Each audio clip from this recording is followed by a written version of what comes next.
Est-ce que yow la bëggoon est-ce que yow la est-ce que lii moo taxoon man ma naw la est-ce que yow yaa taxoon may absente biir classe ak gàlle mère bi jaaxle pa bi di kaas tey ma sori woon leen jege ma dem wax ma lu tax sama idole man gëw ma woon ne yow de àdduna rek nga gëm mënoon na ñàkk sama diggante ak yow est-ce que yow la kii idole idole lu tax nga def ma lii sama idole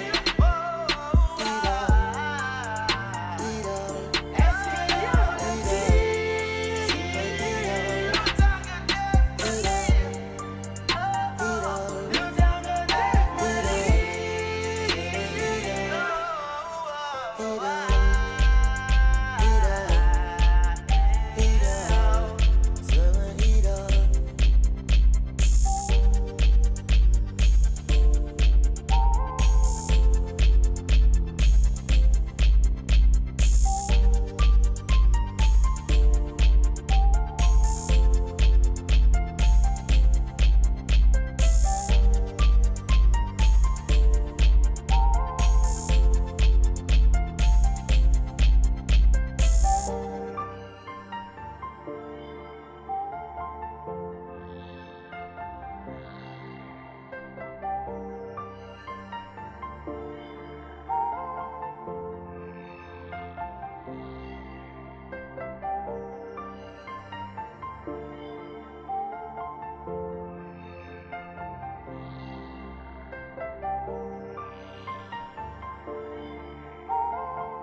Bonjour. Bonjour madame. Vous allez bien? Monsieur Gay. Oui, monsieur Gaye. Je présume que c'est Astou. Bien sûr. Asseyez-vous. Vous allez bien? Oui, ça va, ça peut aller. D'accord. Donc, je vais pas plus perdre de temps. On va aller directement au but. C'est monsieur Rodriguez qui m'a envoyé vous voir. La dernière fois, oui, la dernière fois, je suis passée à votre bureau et j'ai trouvé votre fille. Elle m'a dit. D'accord. Et là, j'ai jugé nécessaire qu'on soit à l'abri de tous les regards. Parce que c'est vraiment sérieux. Pourquoi toutes ces précautions? Rodriguez, d'habitude, il m'appelait au téléphone, on se parlait. Sinon, j'allais le voir ou bien il passait me voir au bureau. Oui, mais il est en déplacement avec le président. Oui. Donc, monsieur le ministre m'a chargé de vous voir en personne et de vous dire de vous méfier de monsieur Fall. Abdou, Oui, c'est ça. vous ne pensez pas qu'il soit trop tard? Depuis que ce combat est enclenché entre Abdou et moi, je n'ai nullement vu la présence de monsieur Rodriguez. Il n'est jamais trop tard. Qu'est-ce En que ça veut tout dire? cas, c'est juste la partie visible de l'iceberg que vous voyez chez lui. Oui. Il est plus dangereux que vous le pensez. Ce monsieur est capable de tout pour arriver à ses fins. Ça veut dire? De meurtre. Madame, vous pourrez rassurer monsieur le ministre Rodriguez. Moi, Grand Laye, je ne suis pas né de la dernière coupe. Je crois avoir compris quel genre d'homme il était. En tout cas, faites attention. Si monsieur le ministre m'a déplacé jusqu'ici pour vous voir, c'est parce qu'il y tient. Il a peur à ce point? Il n'a pas peur, monsieur. C'est quoi alors? Il voulait juste que vous sachiez qu'il ne revendique plus aucune amitié ni aucune relation avec ce monsieur Fall. Oui. Parce que ce gosse est même capable de meurtre. Parce que vous êtes son ami, monsieur. Oui, je sais. Moi, je n'ai peur que du bon Dieu. Mais néanmoins, je le remercie. Il vaut tard que jamais, comme vous dites. Je suis déjà sur mes gardes. Mais faites encore plus attention, monsieur. D'accord. Si vous le pas? dites. Je vous en prie, servez-vous. Merci. Merci. Servez-vous. Mais laissez-moi vous dire une chose. Vous êtes Quoi? plus beau que sur les photos dans les journaux. Qu'est-ce que ça veut dire, ça? Parce que je vous vois en face et je vous trouve beaucoup plus mignon que sur les photos. Oui, vous également. Peut-être on ne se tarit pas d'éloges en vous regardant. On ne vous a jamais dit que vous étiez une femme très charmante. Merci, ça fait plaisir. Vous êtes madame comment? Mademoiselle. Ah. Trinquons à cette rencontre.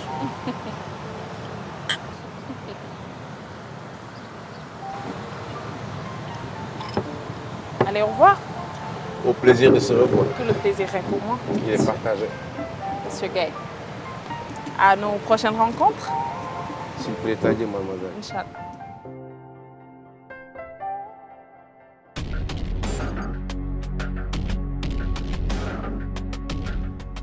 Boy wër sa noonu jàppal Adams. Je peux même pas t'expliquer tout ce qu'il dit derrière toi. Ah oui?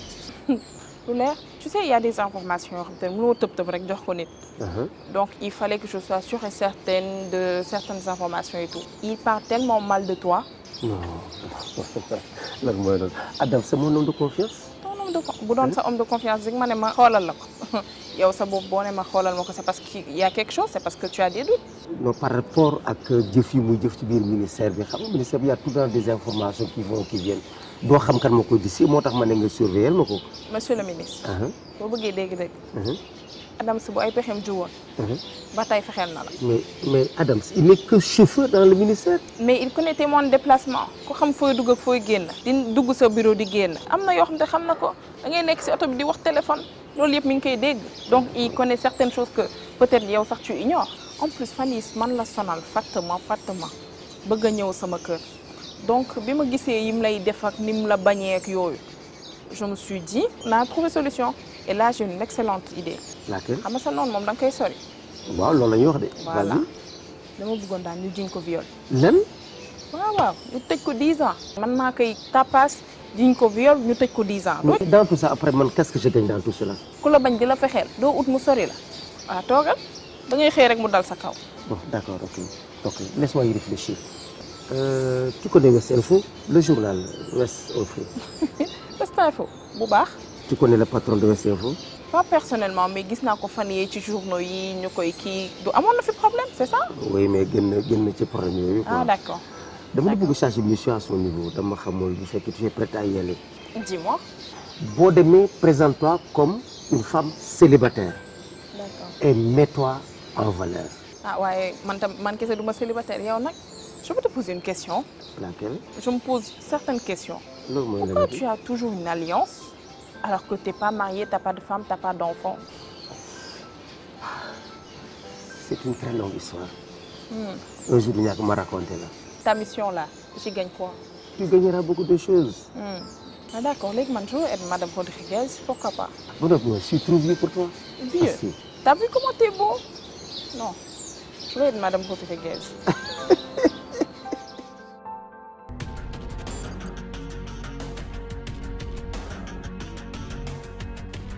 Depuis Bob Mal disparaître ba léegi yaa ngi dem kër. gëj naa fa nag. parce que dama la wax nga fay jaar de temps en temps parce que soxna yi dama xamul est-ce que amul lu ñu soxloo lu la war a jaaxal parce que ñu rek ñoo fi nekk ñoo ko war a jàppale. waaw xam naa d'ici peu de temps dinaa fa dem xool ni mu mujjee ak yooyu noonu mais xaw naa fa gëj franchement.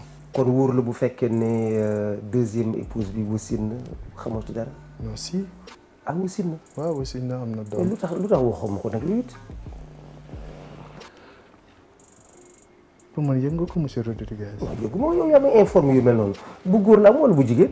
góor la am. donc say fi nga ngénte nañ ko. bon xam naa loolu dinaa si laajtewaat ba xam lu leer pour man yëg nga ko. ah non yëgu ma ko donc il faut le faire rapidement parce que man il faut que ma jaar fa. ok incha allah loolu dinaa ko def. mais dafa am fu ma la yónni woon tout récemment là. mais monsieur Rodriguez mais kooku man. dama ñëw indil ko enveloppe bi ne ko c'est de la part de monsieur Rodriguez mu ne ma ok merci tu peux disposer mais imaginez loolu mais xanaa su ma nee yaa ma yónni war na ma mun ne toogal ça va nu mu même pas. c'est vrai mais nag kooku jikkoom la mais mun nga fa delluwaat. non monsieur Rodriguez je te respecte vraiment mais nag kooku moom mënatuma def ak moom quoi. mais man il faut ma xam quelle est sa réponse par rapport li ma ko jox.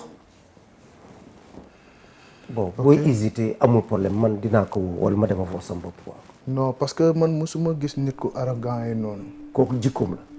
moo tax daal man daal xaw ma genre nit ñooñu noo mun a liggéey ak ñoom mais man daal mooy loolu quoi. t'inquiète pas dinaa ko woo wala ma dema sama bopp foofu. mais kaw Eva foo si mujj. Eva maa ngi koy toppatoo xam naa fan laa koy jaar amul benn problème au contraire am na benn mission bu la joxoon nga war ko dox dama xam bu fekk dox nga par rapport à Malick. non maa ngi si koom fu mu toll nii teg naa plan bi teg lépp ba pare. mais mu ngi bëgg yàgg. ne bu yàggatul dara di nga dégg. il faut faire vite bon may naa la benn délai bu ndaw nga jéem a xool nan nga koy arranger.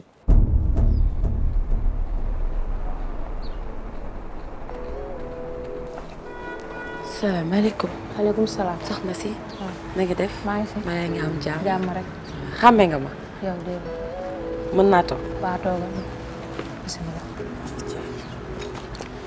naka waa kër gi. ñoo ngi fi. waa ñu ngi si jàmm. waa ñu ngi ci jàmm. man maa nekk fii mooy hôpital bi nga amee woon doom. dëgg la maa ngi lay soog a xàmme. dëgg la kay xalaatoon naa nga bañ maa xàmme kay. dëgg la. yaa ngi si jàmm. waaw maa ngi fi bu baax. ah ma doon xool rek lan moo tax ñëwaatoo fa gisaatuma la wër naa nag ba sonn balaa ma fi xam après docteur sax moom ma mujjee expliqué. ma daal fi mën a ñëw. maa ngi nii rek maa ngi góorgóorlu de. mais yaa ngi sant yàlla sa yaram yëgoo ci dara. yëguma ci dara. yàlla nag moom lu gën rek lay def j'espère que doo toog rek di ko xalaat aussi. ah metti na de parce que ku sañoon boo amee doom nga tëkku bët nga xam tamit nag góor la wala jigéen la xam nga mun ma toog te sama xel tam du dem ci moom sama xel dina nekk ci moom mais yàlla lu mu def rek moom lu gën la. waaw loolu de waxu jullit la moom waaye fi mu ne bu doon dund tey nag. xanaa docteur expliqué la. non waxtaan nañ ci nii rek mais xam nga man maa bëggoon ñëw toog ak yow pour gën a mën a waxtaan ak yow parce que jigéen laa comme yow. waaw man de moom bu doon dund moom sax daanaka mënuma koo yor ma ko doon naroon joxe. danga ko naroon a joxe nga wax. ah ni ma ko amee la gàcceel bi rek laay bañ. koo ko naroon jox. dama koy jox ku ko mën a yor rek. ku ko mën a yor rek baax na. waaw ñetti ñi ma dëkkal fii rek ñoo koy ak sama famille kenn du kenn ku ko ci. condition yi ma ko amee métti na tamit urus naa ci xam nga ba fi may liggéeyee li may dal ba foofu aw ma kenn ku ma jàppale. xam nga rek ñu daal moo nekkoon daal lu gën xam naa. massa métti na dëgg la comme que yàlla def na li gën na ngay muñ rek yàlla baax na yàlla moom lu gën rek lay def. waaw lu gën rek. dama doon xool rek ndax yaa ngi si jàmm. comme booba léegi gisaatuma ak kuy doog a am doom tamit. war nga di ñëwaat ci hôpital bi di seet sa yaram te gisuma la. loolu sax moom a gën a jaaxal moo taxoon na ñëw fi mais xam naa maa ngi dem ba benn yoon incha allah dégg nga. rafetlu naa tànn. merci beaucoup jërëjëf. merci jërëjëf. mais monsieur Rodriguez suñu entourage war nañ ko mun xoolaat bu baax. dafa am la nga gis. le cas de Assou. Assou laquelle. Assou sama secrétaire. sa secrétaire. lan la def. moom dafa am jëkkër. non xamaluma ko woon. non parce que man Assou kaam daf ma jaaxal parce que man mënuma ñëw ngay liggéey ci ministère. oto bu la wàccee bi tey suba beneen oto wàccee la beneen waat oto wàccee la beneen waat oto wàccee la ba pare man suma xel dalu ci mooma. mais loolu nan la mën a nekkee Assou bu yàggul lañ ko jox benn 4x4. mais man lu tax du ko yor. ah déet yow ko yow laa koy laaj yow mi gis oto yooyu di ñëw di ko wàcc di ko yéegee. non booy boobu am na leneen lu muy liggéey lu bokkul ak lii ah. xam nooy def. s'il te plaît léegi oto bu ñëw gaare nga jëm immatriculation moi je crois à partir des immatriculations mun nañu remonter ci propriétaire bi. et puis man suma xel dafa xaw a teey gisoo man moo tax man sekkuma ak moom ñaari salaamaaleykum bu ñëwee bu ñu tasee Assou bonjour mu ne ma bonjour Adams jeex na. mais en tout cas en tant que bon collègue je crois war ngeen mun a composer mosoo dem këram benn yoon. lan laa fay wut. ah je ne sais pas entre collègues xam nga rek les gens s'invitent. non man moom sekkuma ak moom yooyu parce que booy boobu daal man sama xel dalul daal. amul la ngeen jotee. non sekkuma ak moom. seulement que ni yow yaa ma ne Adams bon fii yaay suma bët. c'est vrai c'est vrai. te gis naa si moom yenn changement yoo xam ne ni non franchement il faut que ma wax toog ma wax la ko. tu as bien fait de me le dire. ça fait 15 minutes maa ngi xaar. nga ne yow 15 minutes yaa ngi toog fi di xaar Tafa. billaay. Tafa fan la war a dugg. soo ko xamee wax ma ko maa ngi nii soxla ko. bordel bi mi ngi commencé bari ci biir rédaction bi. te loolu je vais pas le supporter. Tafa xam naa ni ma koy def machine à café laay jënd teg ko fii ku soxla café nga wàcc ñëw def xal ko sa bopp yéegaat sa bureau dem continuer ton travail. machine café nga wax de. machine café kay Tafa amu fi benn njariñ lu dul nekk bureau bu nekk mu dugg fa di lijjanti lu yoonam nekkul. bu foogoon ne Tafa sa gaañ la. gaañ man ak Tafa gaañ. araam loolu yàlla na ma ci yàlla musal. pour man sa gaañ kës la de. loolu laa foogoon de lu intérêt nekkut bokku ci. xam naa ni may def gis nga note de service bi ma laajoon Penda keroog. mi ngi bëgg a yàgg tamit may bëgg a soof. loolu moo fi bàyyi ñu bari de Tafa moom xam naa note de service bu génnee. il reste juste des petits détails moom mooy nar a njëkk a tëb ci ñi may dàkk. moo nar a njëkk a dem topp ci ñaari xeese booy yooyu. yan xeese booy Fifi Penda ñëpp a nar a dégager fii nettoyage. ñëpp bu rëy fi nar a am. ñëpp ñi ma neex man. ñoo fi des. ok ñi ma neexul nag. ma réyal leen de ma liste. Tafa bu ñëwee nga ne ko maa ngi sama bureau soxla naa ko. ok amul problème. ñëpp man de tee naa laa neex naa fi toog de Tafa tam nag lu ñu koy waxal yëpp moom la 15 minutes fu mu dugg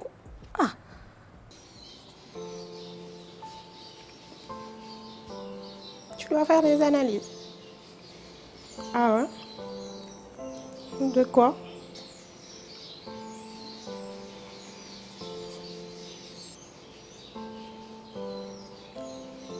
Tu veux des cheveux et des ongles?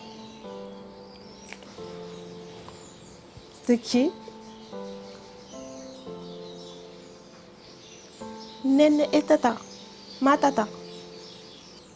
Mais pourquoi elle?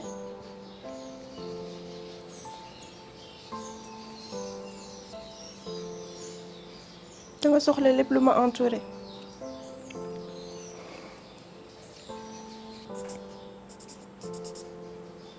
Tu veux faire un test d'ADN? Wow. Sama tante ak Nene.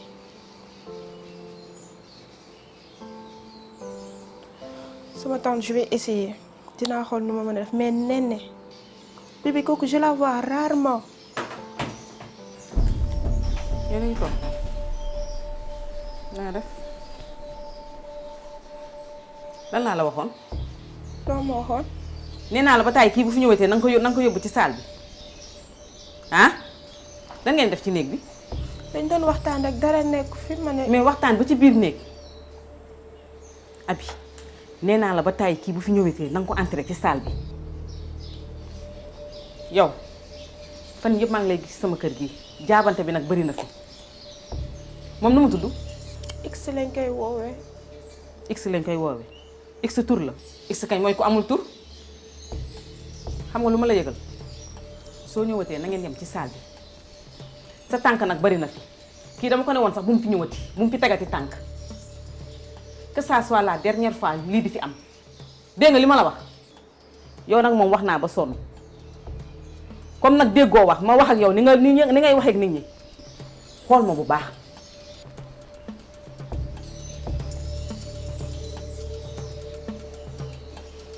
Allez, au revoir.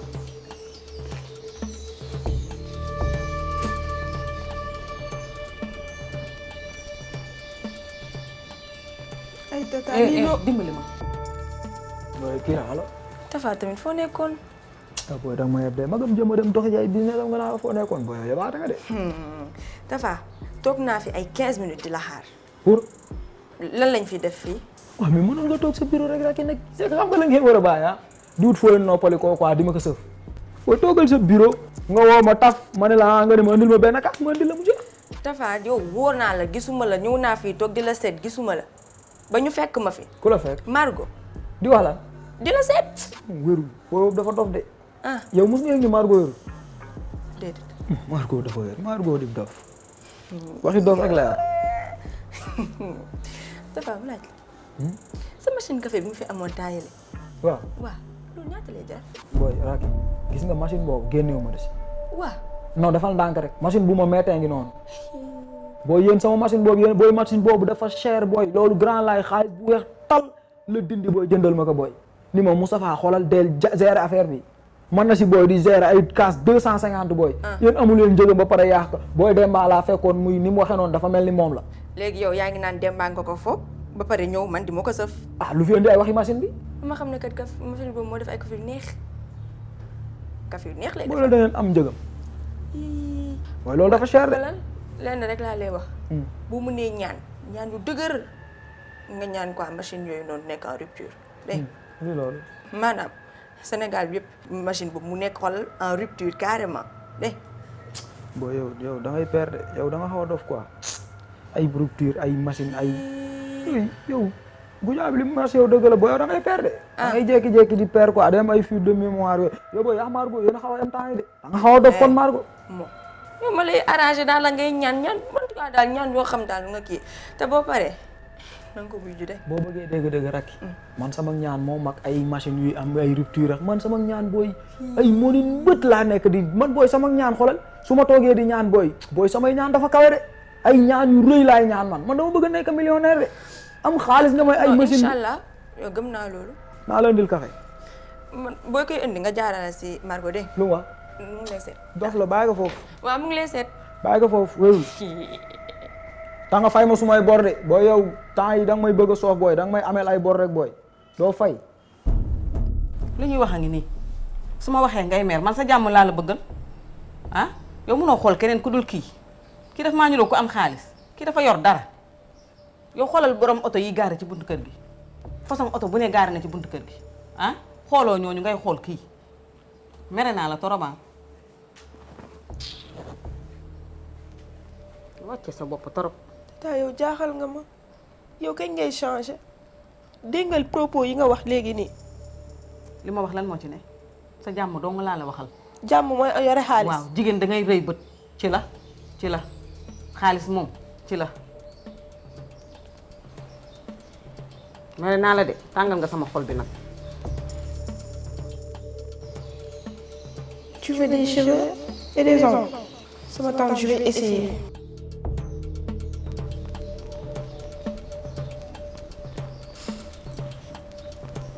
waaw tata baal ma àgg dégg li nga bëgg loolu laay def léegi su fi ñëwee tey sax si salle bi laa koy entrer wala su la neexee sax du fi tuggati dégg loolu de boo ko defee ñu juboo waaw man jàmm dong laa la bëggal jigéen da ngay rëy bët. dëgg la waaw rëy bët am na fu mu baaxee am na fu mu bonee waaw da ngay rëy bët melal ni man. xew bi nga waxoon ne danga fay dem tey xanaa dama toof. moom laa doon waajal di. ñëw fekk la nga tàngal sama xol bi. léegi loolu jeex na te xam ne nañuy def da ngay changer coiffure nag tey da ngay tëll feneen comme que da nga bëgg àdduna gis nga tout le temps da ngay defar ba mu baax léegi nag tey dama lay changer coiffure gis naa keroog si internet bi benn coiffure bu toj loolu su ma la ko defaralee ba tegal la sa mbuseur toj rek ngay def. waaye damaa lettu. loolu moo tax kay da ngay ñëw fii ma firi la léegi xam nga nu ñuy def jottali ma am na benn peñ ak bu nekk foofu jox ma ko nga ñëw teg nànk ma firi la. gis naa bu ngeen sañoon seen yaay yi xale la ñuy nekk ba léegi waaye nag na nga def ndànk de da nga xam ne man du ma lettu de. t'inquiète du ma la gaañ benn yoon. waaw man nag ban coiffure nga ma gisal fexe ba doon na doon lu yem rek ndax yow da ngaa ëppal de da ngaa jënd yow lool. si yow laa ko doon ne. bindee nga waaye nag li ma la wax nag na nga ci bàyyi xel. d'accord dégg nga. waaw kii daal bu bëgg rek loolu laay def. abi sama bopp bi dafa napp dafa ndànk. yow nag dangaa ragal suñ lay laal sa bopp bi rek nga man commencé kenn da ngay def ndànk nag moom bopp bi moom. ay abi xoolal xam nga lan la. waaw bàyyi sama bopp bi yow bàyyi rek ma dëppoo périg bi. loolu musóor rek ma defaral li ma lay wax ni du jël temps yow gis nga dama laa xam da nga bëgg a jox ma sama musóor bi ma dem jox ma rek. da ngaa saf loxo moo tax du ma nangu nga leetu ma salon laay dem. da ngaa saf loxo lool maa ngi dem préparé dem ci xew bii. mënoon nga toog rek ma defaral la ma ne yow baax tamit na bàyyi ma këppoo sama périg bi rek. dem sama yoon. noonu daal nga ko gisee. waaw. baax na ko lool. merci. I'm fine. feebar bi yes mu ngi dellu ginnaaw tuuti gisaan. Yes, you know, Senegalese people is very nice. Yow su amee métit yow mu nekk si biir nit ci Sénégal so mu jàppale la bu baax. Yes, xaalis bi yow mu yónnee ko rapid transfert. Rapid transfert Ecobank. ok soo def ko turu Raïssa suma seex bi ok thank you yes ok jërëjëf sama yaay lan moo tax dégluwuma sama yaay lan moo tax bi ma koy wax li ma jëkkëram doon def lan moo tax dégluwuma man donuma man dama xam ni ñuy charmer góor lan moo tax sama yaay di wax naan man maa doon charmer jëkkëram ah man xale laa mais du ma dof âge boobu xale bu ndaw laa woon mais du ma dof xam naa lu baax ak lu bon xam naa lu ñuy def ci man te nekkul ci man à l'âge de 8 ans nga may violer ba ma am 19 ans yàq sama àdduna bàyyi sama jàng nekk ci mbedd bi di taxawaalu mu teyee ma dem tëdd kii mu subaa ma dem tëdd kële man dem ba mu nekk drogue ci man lan moo tax sama yaay bi ma koy wax loolu gëmuma lan moo tax may jaay sama bopp lan moo tax may jaay sama bopp man dama bëggoon fonder une famille am jëkkër am ay doom comme ñëpp mais mënuma ko parce que sama àdduna yàqu na ban góor moo may takk man xam naa ni man du ma am jëkkër man loolu xam naa ko bu baax du ma am jëkkër doom sax xalaatuma sama yaay yàq sama àdduna ànd ak jëkkëram ñuy yàq sama àdduna may wër di jaay sama bopp pour lan may def jël caga di ko def métier pour lan may cagatu ah dama waroon toog ci bureau war a gérer sama kër am jëkkër am ay doom sama yaay su ma déglu woon kon tey dama wër di jaay sama bopp bés bu yàlla sàkk may wër góor fu mu nekk damay bëgg téye sama bopp toog du ma ko mën parce que drogue la ci man dama dem ba tàmm ko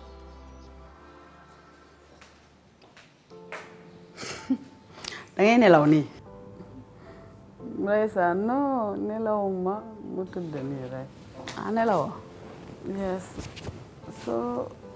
suba mu bëggoon yow mu gunge ma dem defi analyse bi incha allah amul benn problème noo mujjee ak sa xaalis bi yes yónnee na xaalis bi yónnee na ma code bi sax yónnee na code bi li gaaw na di waaw mbaa wax nga ko mu yónnee la ko rapide transfert la ko yónnee feetu Pâques yëpp dañoo nekk ci promotion fii ba le 7 avril boo duggee ci site internet bi rapide transfert online wala application Ecobank mobile xoolal envoi bu nekk 1% la lay dikkee hors taxe xanaa lii neex na te yomb ci kanam bëggoon naa nga jëli ko incha allah ndax suba dama bëgg ñëw teel a xëy dem ci docteur waaw suba ñu teel a xëy teel a dem teel a ñëw yes foofu dafay bëri nit waaw teel a dem rek teel a ñëw waaw dama dem dëkk ak sama benn copine ñuy xëy di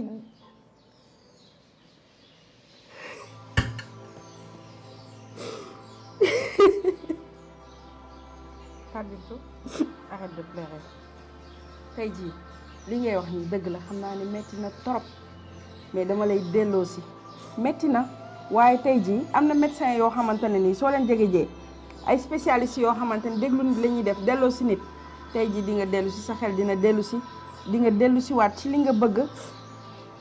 sama yaay su ma déglu woon du ma soxla médecin. sama yaay su ma déglu woon bi may wax ak moom du ma soxla médecin.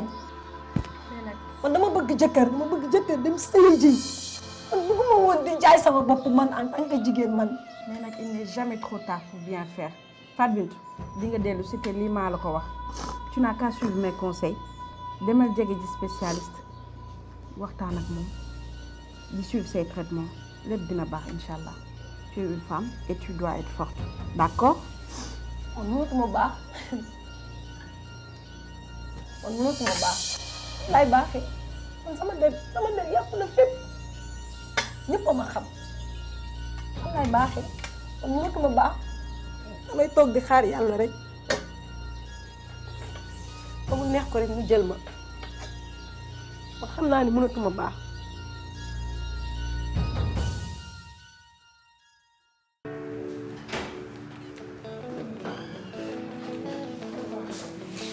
Mademoiselle Diouf. Nita. Wala pompe. xanaa di yeesal xet rek. wala tonton seen ngay pompé. ah xam naa ne daal bëgg naa muy toog journée bi yëpp xet gu neex di ko dugg tamit. waaw sax yow daal ni nga nobaatee ko. gis nga en parlant de nobaate sax temps yi sa mignon bi li mu fi ñëw bëri na fi tànk de. ban mignon nga xam nga ko bu baax Malick Ndiaye sa chéri bi. baax na daal daal da ngay réglé Malick man yow Malick ñëwoon seet si sama papa il était venu voir mon papa et puis on a un peu discuté c'est tout. un peu discuté mais c'est déjà bien c'est un bon début yéen a ngi discuter au moins. en tout cas da leen xam naa ko. saa yu ma gisee day fas kanam gi ba ma tiit kii mën na ñàngal de. ça c'est lui hein tout craché c'est tout lui. Malick pour moom su retaane da nga koy yeb fulla gi moo bëri et puis quand on était ensemble on a toujours eu ce problème parce que boo koy wax pour moom voilà ba mu warul rey. waaye yow sax pourquoi tu conjugues toujours au passé saa yooy wax ay waxam. waaw mais c'est parce que au passé. passé wu lan. bah c'est fini entre nous. fii dara passé wu fi dara fini wu fi ça se voit que tu es toujours folle amoureuse de lui. non attends Penda lui il a tourné la page am na beneen vie tout comme moi et puis man samay centre d'intérêt fi mu ne nii du Malick nag Abdou Fall ak ni mu désaxé rek war naa ko mën a lijjanti. Binta lu tax nga mën a nax sa bopp tu te voiles la face comme ça là regarde comment quand tu parles de lui tes yeux brillent yow fii bii keneen nga koy nëbb mais pas man. instant bi yow xoolal li nga ma nettali yëpp sa diggante ak Malick. léegi loolu yëpp danga koy bàyyi mu yàqu nii. waaw mais attends yow xam nga ne góor yi ku nekk ak ñoom soo moytu dañ lay dof loo waaye di ngay def te man taluma dof. famille boo dem kenn la ñu tingoom léeg-léeg sax mu indi problème ci kër gi ndax léeg-léeg mu dugal ci violence conjugale yaay ji gënale doom ji ak yeneen i doomam ndijaay ji favoriser jarbaatam ak ñeneen i jarbaatam ndax moo yor kër gi bu fi ceeb mi ngi ne mooma ku fi dank doo ko sante yàlla waaye moom nga koy gërëme kooku bu faatoo fu njaboot gi jëm léeg-léeg ñenn ñi dañuy toog ba mu yàgg xawma dañuy dof xawma lu leen dal yàpp jigéen ñi di dóor tuy tay tuy xaj puj la ñu ñàkk wala la ñu mere ca biti ci njaboot gi lañ koy wéer duma guddi duma bëccëg bu ñuy naan ñollu nag moom gën a doyati waar ku ci ne doo xam lu ci war xale yi fanaanee déglu seen waajur yi di xeex xuloo ba bër set xëy jàngi jeeku enseignant ba leen yor amul xelu ressaisir xale bi parce que aussi vous êtes des assistants sociaux il faut lire les enfants xam naka la fanaanoo léeg-léeg sax xale bi ñëw du ndekki nga boole kook ay devoir ak ay exercice di dóor xale bi di gën a souffrir su gisee buntu l'école buissonnière dem syndicat for dànq madd mbaa mango wala muuti xaal ndax dafa xiif dafa xiif bu ko torturé su lekkoon këram ba suur du dem ci béréb yooyu mbaa mu dem géej lakki jën fi mu ne nii bàyyi woo concentré wu ci yeneen problème Abdou Fall ngi taxaw xam nga y a pas mal de choses daal.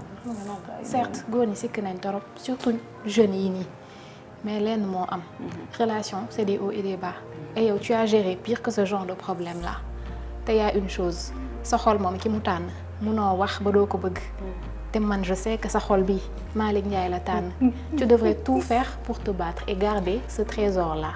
waaw léegi yow on a assez parlé de moi man sama boss c'est déjà réglé man jéem naa sottiwul ba naa ko yow léegi yow foo toll yow. ci naan ah tonton c'est toujours d'actualité. ba ñàkk yow loo may ñaanal nii xale bu jigéen. sama seen caali nii rek. duma ko wéccoo dara. ma ne la temps yee nag moom xawoon na fee tàng dama fee xawoon tàkk si kawam waaye benn fan bi ma fasal kanam weex na ma xaat gis nga xamatuma woon lu ma doon liggéey. ba pare nag attitude bi mu am bi may def scandale bi noonu affaire bi gën ma daane la ti waa ji teeyal la ko bii teey àndal la ko sérénité gérer ko calmement je te jure mu rus. t'es sérieuse là. bañ sérieuse gis nga sama jekk si ki mii sama xol bi laa ko def dama ko bëgg. instant bii nii man maa la war a fay ndax moom c'est une motivation supplémentaire pour que may xëy si chaque matin West Info. Toi qui as les yeux qui brillent. Mais c'est l'amour, man j'assume. Wow. Moi j'assume. Mais yow nabaate nga de. Dalu ma ne ñi nga xam ne dañoo nabaate te duñu assumer. Man ngay waxal. Ah ku la mooy baal naa la. Nabal tonton seen dégg. Nekkal fii di nax sa bopp rek. Récupérer li nga moom laa la gën a gisee. Xaaral man ma xeeñal sama bureau chéri bi.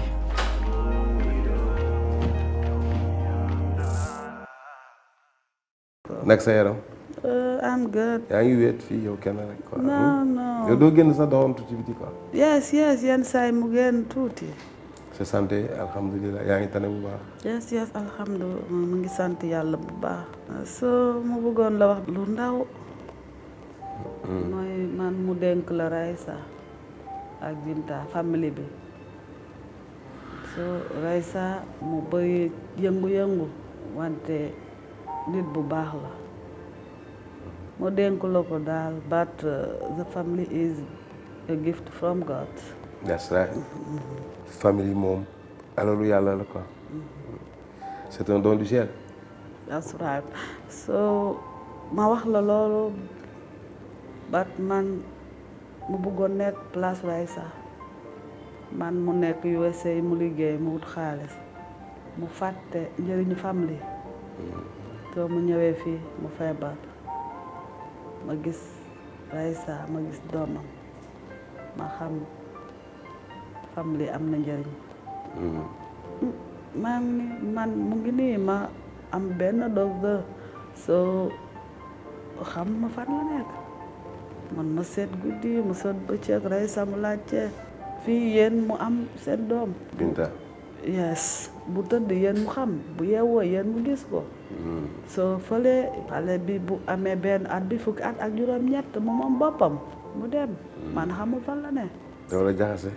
ah yes.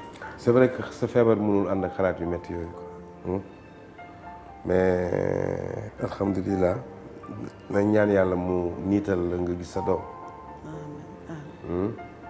dina tax jàngoro bi mu gën a wér. parce que docteur bi la yore bi lay faj moom mun na liggéeyam trop waaw. man damay sant yàlla. Raïssa jigéen ju baax la. bu am valeur. am na jom. am fayda.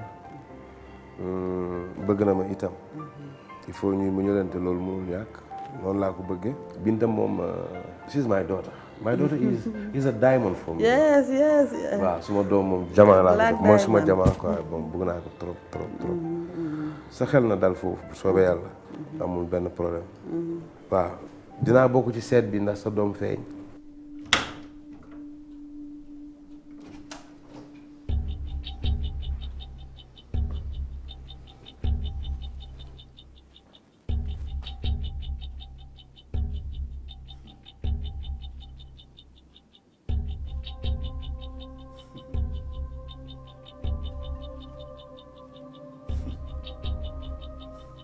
Belle femme.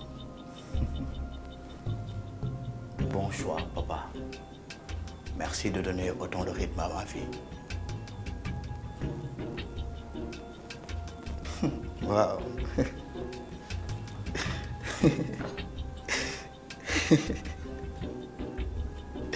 Wow. J'espère que c'est pas du caoutchouc. Voyons voir. What the fuck? Le golf est un sport de noble. Voyons voir.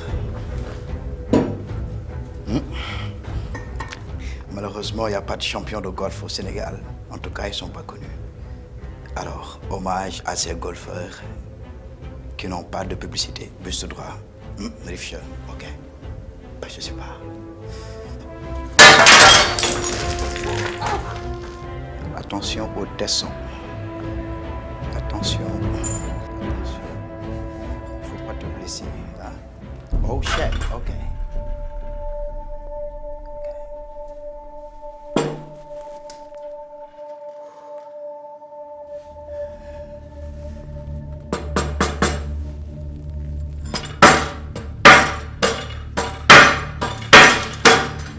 Rose, hommage.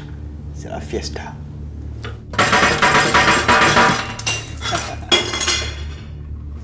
Papa Mbaye Dieye Faye.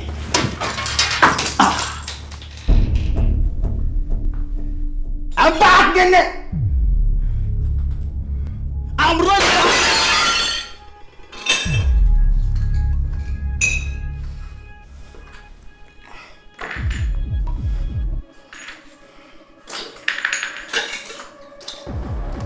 Ça va chauffer. Madame l'inspectrice, vous aussi. S'il vous plaît, écoutez-moi un peu. C'est mademoiselle. Je ne suis pas encore madame. C'est mademoiselle Pauline Tine. Excusez-moi, je suis désolée. D'accord, mademoiselle Tine. Je suis là depuis ce matin et personne ne me parle. Mais vous parlez à qui là? À un fantôme peut-être? Mais il est présentement à l'interrogatoire. Une fois fini, vous le verrez. Mais c'est ce que vous me dites depuis ce matin. Je suis là depuis 7h du mat, je vous signale. Dites-moi au moins qu'est-ce que vous lui reprochez. Il a fait quoi? Madame, une fois le moment venu, vous le verrez. Mais là, c'est impossible. Et puis là, c'est votre mari? Pas encore. Non de Dieu, pas encore. Vous savez quoi, madame? Ici, les infos, on ne les donne qu'à la famille directe. Ouais, mais dites-moi une chose, je peux au moins appeler notre avocat? Mais dites-moi au moins, il a droit à ça. Et dites-moi, qu'est-ce qu'il a fait? C'est grave, c'est pas grave. Qu'est-ce qui se passe? Il en a fait assez pour qu'on l'amène ici et qu'on l'interroge. Ah d'accord, c'est un terroriste ou bien il a violé quelqu'un. Non, c'est un pédophile. Mais vous allez vous taire, oui. Vous allez faire attention à ce que vous dites. Vous êtes actuellement à la DLCC, hein, à la division lutte contre la cybercriminalité. Donc faites très attention à ce que vous dites. D'accord, mais au moins dites-moi une chose, il a mangé. Je ne sais pas. Non mais je veux juste savoir une chose, est-ce qu'il a au moins mangé? Dites-moi au moins qu'est-ce qu'il a fait? Qu'est-ce qui se passe? Mais exactement, je peux pas savoir ce qui se passe. Est-ce que vous n'avez pas pitié de mon cas? Madame, vous vous calmez. Dites-moi quelque chose de clair quand même. Vous la bouclez à double tour ou bien vous prenez la porte. Je me suis bien fait comprendre.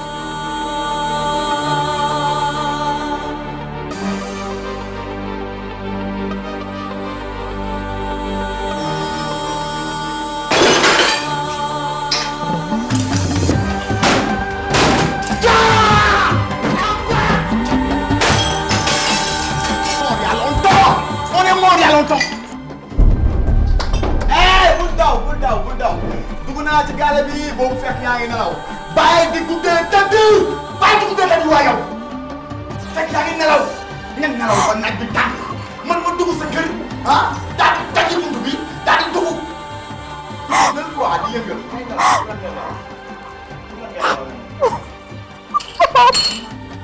tempo wow slow ok slow je vais te raconter une histoire slow down slow ok Néné, je suis très spécial. J'ai vu mon âme survoler le toit de chez moi. Et on m'a raconté tout ce que je devais vivre, en fait. Et ça en fait partie. C'est comme si j'avais vécu déjà cette scène. Et c'est pas comme si je l'ai vécu. Néné, moi, je suis mort. Ce que tu vas faire, belle dame, c'est que tu vas essayer de quitter ce pays. Kan nga jëm. ñu delluwaat France. Non, bul dem France. Pourquoi ngay tànn France? Pourquoi pas en Espagne? Wala? D'accord. Da nga xeeb Tambacounda. Déedéet. Da nga xeeb Tamba. Da nga xeeb Diourbel. Da nga xeeb Louga. Hein? Parce que instant yi foofu dafay tàng. Hein? Je veux que tu ailles en Chine. D'accord. On a 8 heures de décalage. D'accord. Au pays de Mao Zedong. Néné, je veux que tout le monde sache dorénavant que la famille mâle est importante et qu'elle fait mal. Mais gars, pourquoi là? Dama lay rey waay